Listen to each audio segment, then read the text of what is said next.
Here I'm going to show you the structure of spinels and also the definition, followed by what are the inverse spinels. Spinels.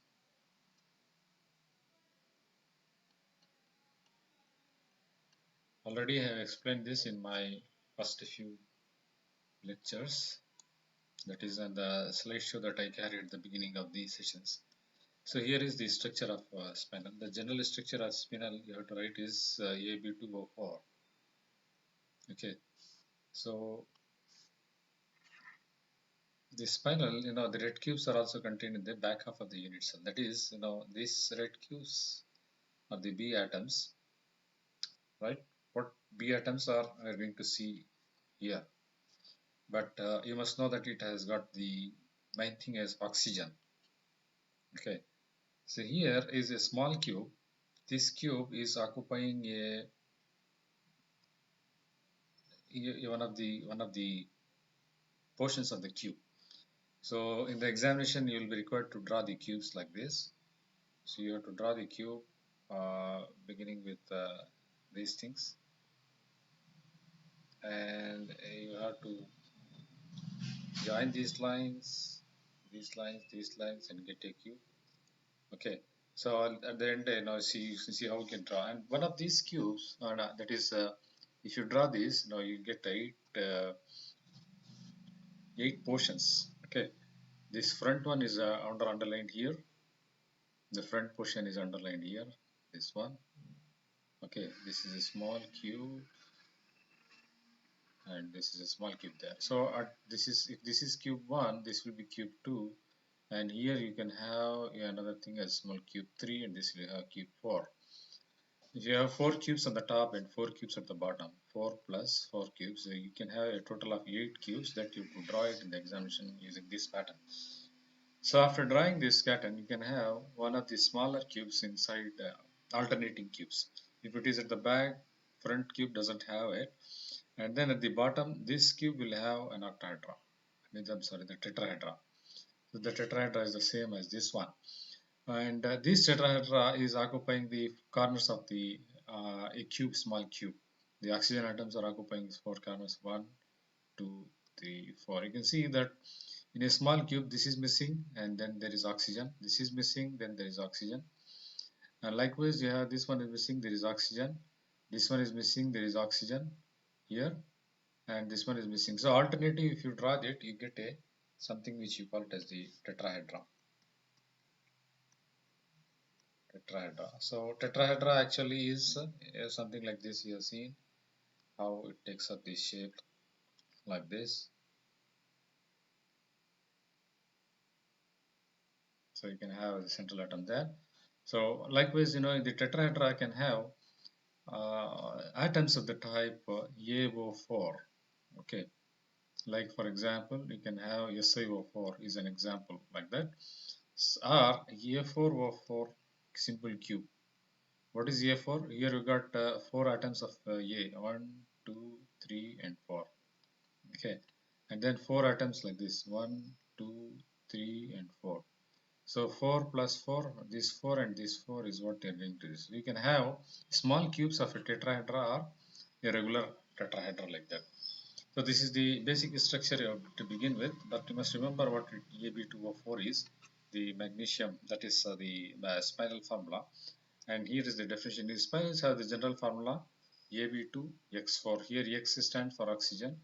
You can have Mg2Fe MgFe2O4 like that.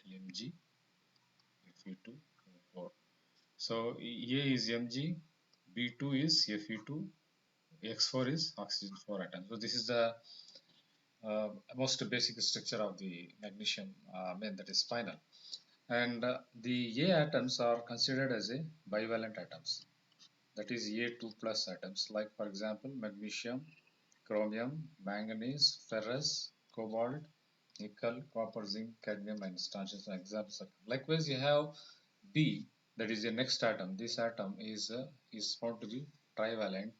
Cation like aluminum, gallium, indium, titanium, vanadium, and again all these things. So you can see that manganese, ferrous, and cobalt, can take up both 2 plus and 3 plus capacities. So you can have ferrous as well as ferric, stannous as well as stannic, like that.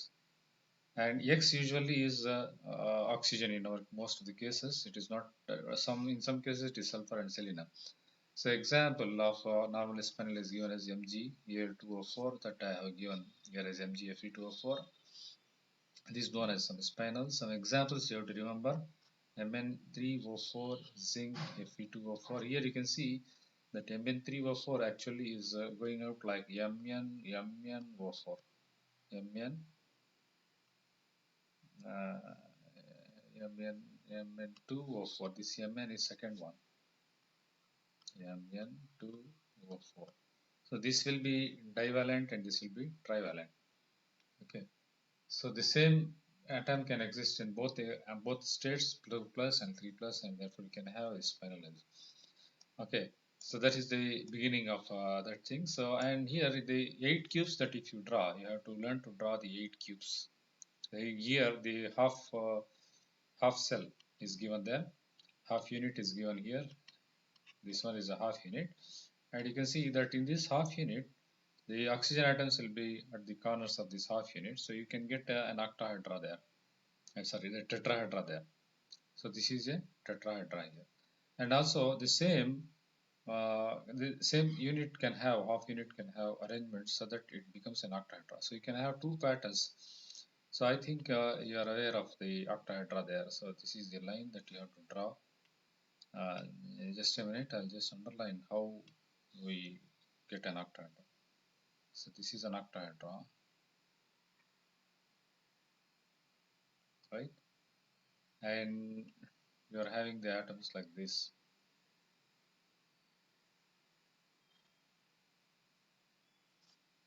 joining together.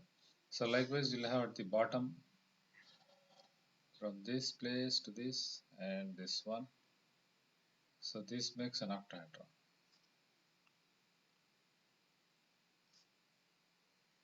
This makes an octahedra there.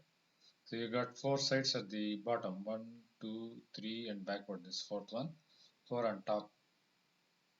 Okay, 1, 2, 3, 4. So these 4 will form a platform like this, and then you will have some attachment like this.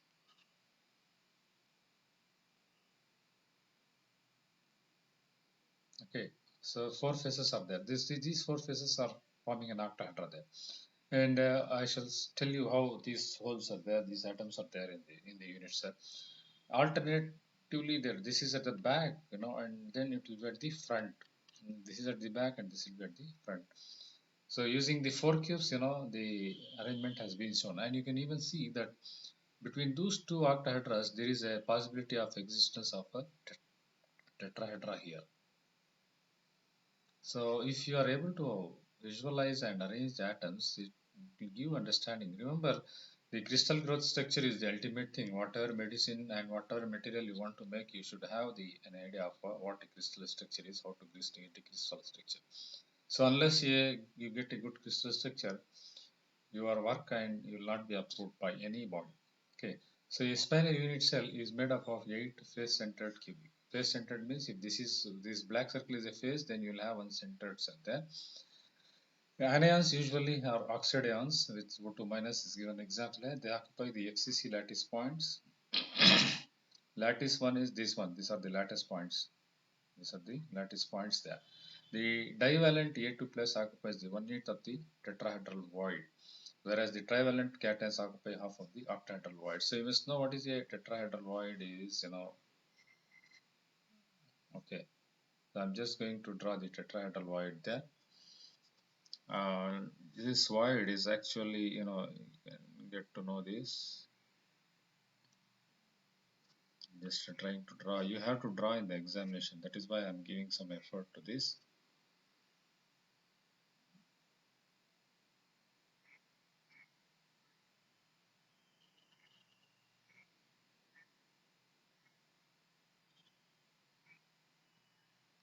So you can see that if you place 3 balls like this, so this must actually be touching.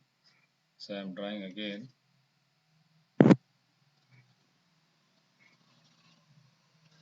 you can see that if I draw three circles, these three atoms, and I am getting a hole like this. Okay, so this hole I am just putting it here like this.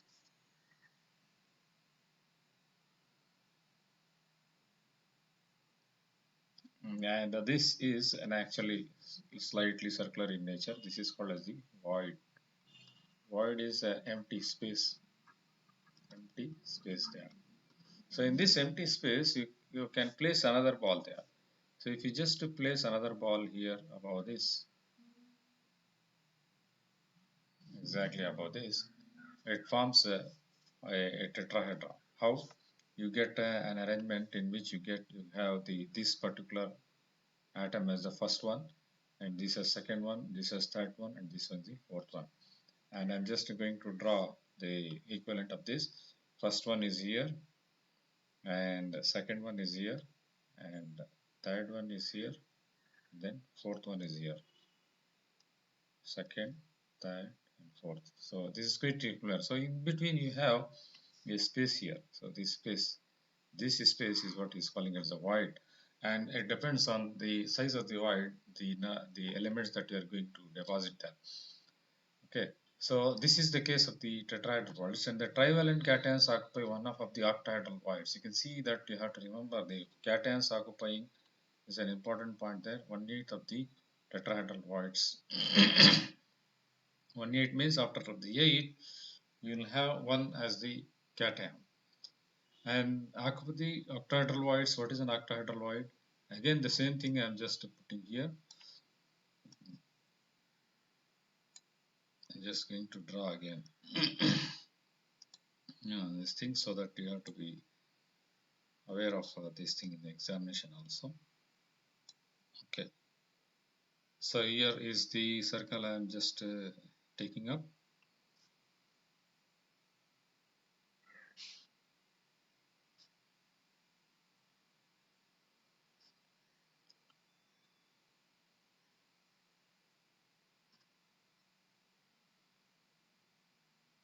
Okay, this is quite similar to this one I have drawn, and I am getting a void like this. The center, you have got a void like this. Okay, then rather than placing an atom here like this, exactly at the top of this, I am placing the three circles in a different pattern. What is the pattern? Pattern is, just taking up this circle like this,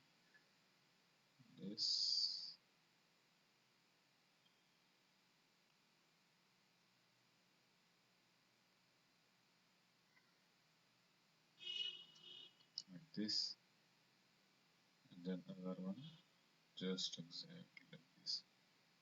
So you see a pattern like this for blue circle like this. Okay. So the yellower one, which I had the first, it goes like this, and the greener one at the top, it goes like this.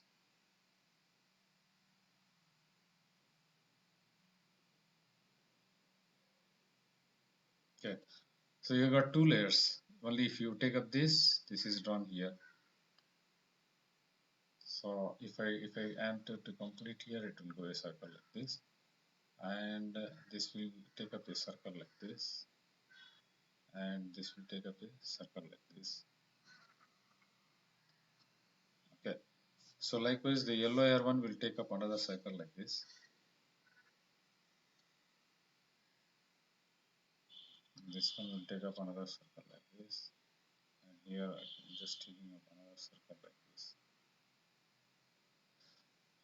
Okay. So joining together, I am getting a pattern like this. Okay. And this pattern is taking up something like a star.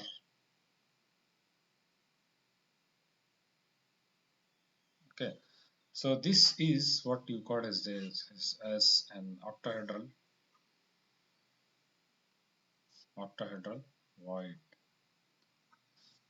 So this is an octahedral void. So if I put some atoms here like this, you can get an octahedron. You can see that. I'm just going to draw this one.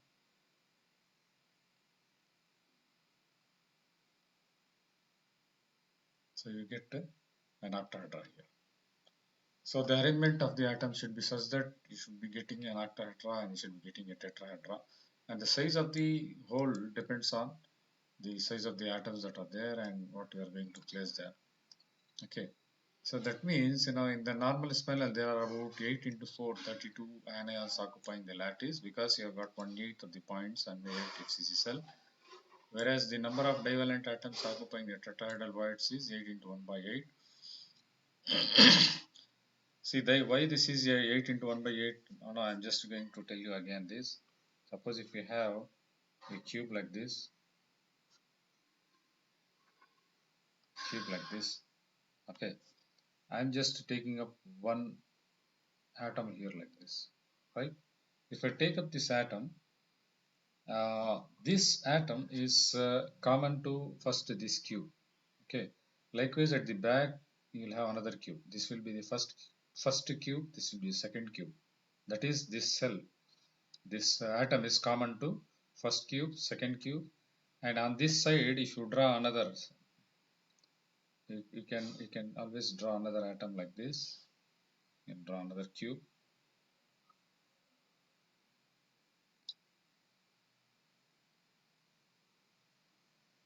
If you draw a cube, you'll see that the third cube is here, that cube is here, and the fourth cube is this one at the back. So front left, front right, back left, back right. 4 atoms are there. Now this is the upper, and likewise you can have a lower one. Front right, front left, back right, and back left. So 4, 1, 2, 3, 4. Lower one, 4. Upper one, 4. So 4 plus 4, you are having 8. So 8, this particular atom is common to 8 cubes. Okay, so that is why we are just putting it as a 1 by 8. And for a big such a big cell, you are having 8 atoms. So 8 into 1 by 8, you will be getting 1. That is the number of trivalent B3 ions is 1 in this case. So likewise, if you take the octahedral void, in the octahedral void you will have an atom here. If you have an atom here, octahedra, an octahedral void will be here, coming here. It will be common to 1, 2, back and that is back left, back right, front right. So below there is no, same cube is there. If you put here, it will be common to below cube. If you put a circle here, it will come to blue cube. But if you put a circle here, it is common only to 2 cubes only. Only to 2 cubes. So likewise, 2 cubes at the back, 2 cubes at the front, you get 4. So that 4 is what you are getting here. So even if you have 8, it is common to only 2. 8 into 1 by 2, you get 4. What are 8 into 1 by 2, and 8 into 1 by 2 is 4. Okay. So likewise, you will have in a particular unit cell of AB2O4, you are having 4. So 4 into 4, you will get 16 atoms in all. So the ratio of A2 plus to B3 plus is uh, 8, 8 is to 16 is to 32. 8 is to 16. So for every 8 Mg atom, there will be 16 aluminum atoms and 64 oxygen atoms. Okay, you divide everything by 2. What do you get? This divided by 2, you get this divided by 8, you get 1, and this divided by 8, you get 2. This divided by 8, you get 4. So you get MgAl2O4. So that is how you get a structure like that. Okay. So that is the basis of the spinels, and these spinels are very attractive structures there. And here you can see how the octahedra is coming there. And I was telling that this is the cube that was common to only top cube and bottom cube. So this atom is common only to two cubes only. Imagine this as cube 8 cubes. So one cube at different right, front left, top left, top right. Okay. So 1, 2, 3, 4. You have 1, 4. 4 cubes are there. So likewise at the back you will have 1, 2, 3, 4. Okay. So I'm not confusing here. Look at this another structure of MnCO. Mn. This is another spinel in which you have MnCO2 O4. Mn is 1 and CO2 is 2 and this is 4. So you have got A, B2, O4. How many atoms of manganese are there? 1, 2, 3 and 4, 5, 6, 7 and 8. So can you get what we saw here in the 8 cubes, this one, right? 8 cubes, it is common to these 8 cubes. That is what is drawn there. So in all, the total number of atoms will be Mn8 CO16 O64. You can count the O there. 1, 2, 3, 4, 5, 6, 7, 8, 9, 10, 11, 12, 13, 14, 15, 16, 17, 18, 19, 20, 21, 22, 23, 24, 25. Okay, so I mean, sorry, this is for the cobalt atom. You can just sit down and count and pass this. You'll see the oxygen will be 64 there.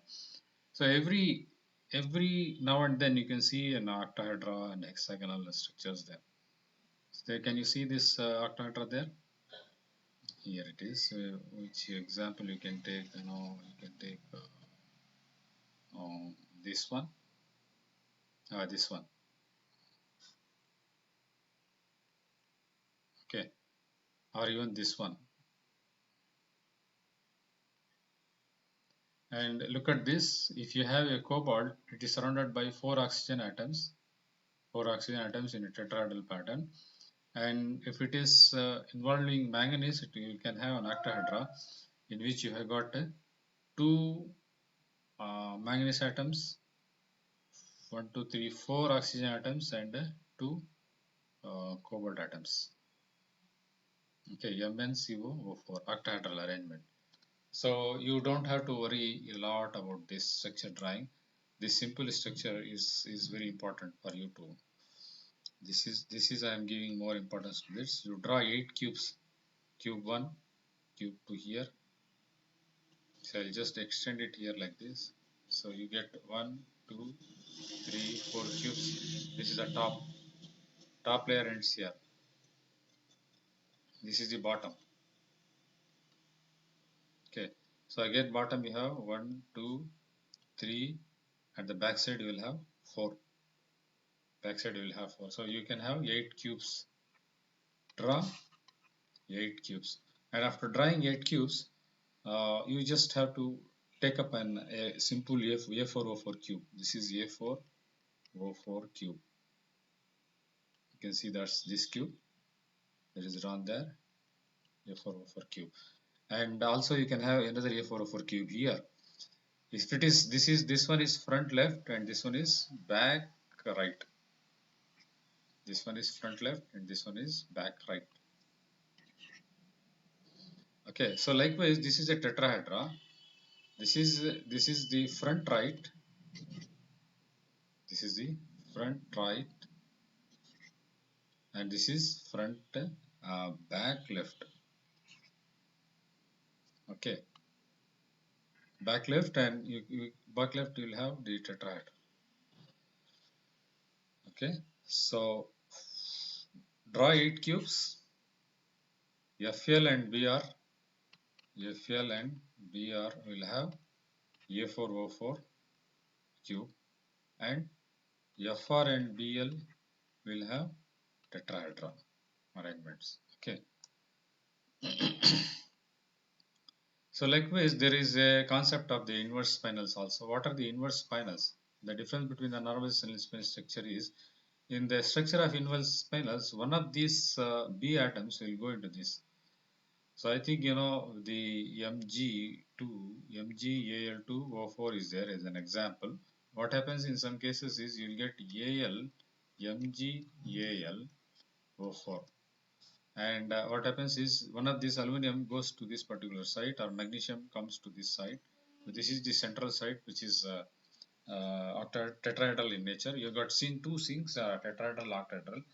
The Al2 goes here and therefore it comes in this side, and within bracket you will get Al plus Mg this. Okay, so that is the inverse structure. A2 ions occupy the octahedral voids, whereas one half of the B ions occupy the tetrahedral voids. This is an important point you have to write. And you can see the half of the it can be represented as you can see how it is represented there.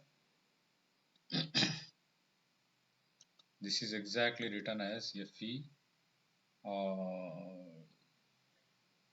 3 plus within bracket Fe 2 plus twice O4.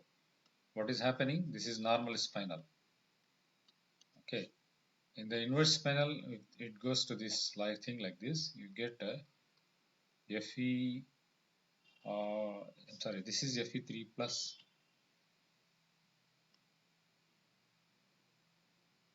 It should take care of the charge there.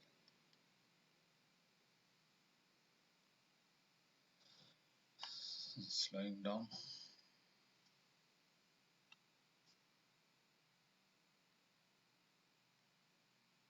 So this is Fe3 plus and this is Fe2 plus. Ferrous and ferric. Now what happens is in the inverse spinel, one Fe3 plus comes here and this Fe2 plus goes inside.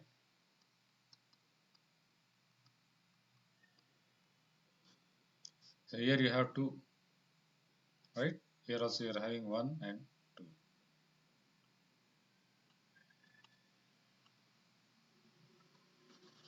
One and 2. Then O4 remains as it is. So the central void, which is the you see Fe2 plus is larger in size, large compared to Fe3 plus. So what happens is, the larger will occupy the octahedral sites, smaller will occupy the tetrahedral sites. But due to some size and other deficiencies, they go up, they exchange their places, and the octahedral void is occupied by the smaller Fe3 plus ferric and the ferrous ions. So as a result, you call it as the inverse spinel. Okay, some examples are given there. The number of octahedrals may be ordered from random. The random occupation leads to defective spinel. So that is a defective spinel. Okay, so here are some examples of those things. You can just go read there. MgAl2O4 is a normal spinel. This is both divalent and trivalent occupants are non-transition metals. There is no question of CFSE is a crystal field solution energy. Mn3O4 is normal spinel. Fe3O4 is in the inverse spinel because one of the Fe2 plus and Fe3 plus exchange their places. NiFe2O4 is again inverse spinel. FeCr2O4 is normal spinel. COCO3. So some examples are there. And after having a look at these examples, I'll just explain later what these things are there, because the factors that affect, what are the factors that affect the uh, formation of the normal and inverse spinel is given here. And you can see that the size of the atom and the size of the atom, okay, in general, relative size decides whether it has to become a normal spinel or inverse spinel. Madelung constant is another factor that decides whether it is a reverse spinel or reverse. Ligand field stabilization energy, LFSC, it is also there. And difference between LFESC and tetrahedral geometry space, OSSC. I'll put this in the notes section. You can just copy it, and these are all very simple things. And Madelung constant is, this. What is the Madelung constant? If you have studied the physics, Madelung constant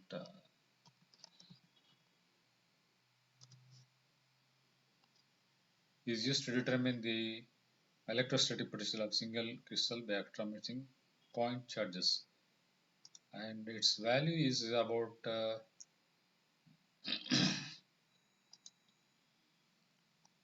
suppose if you have two charges, they are separated by a distance r square. It's given by that is how you calculate the Madelung constant there. Suppose if you have two charges z1 into z2, so the force between these two Madelung constant is decided by z1 into z2 by, or you can just put it as q1 is the charge, q2 is the charge of the suppose this is sodium, this is chloride, q1 and q2 by r square, square of the distance between them, the force of attraction between them, electrostatic attraction, and it is proportional. But if you equate it, you have to put some constant called as the m, which is nothing but the Madelung constant. So that factor decides whether it has to form the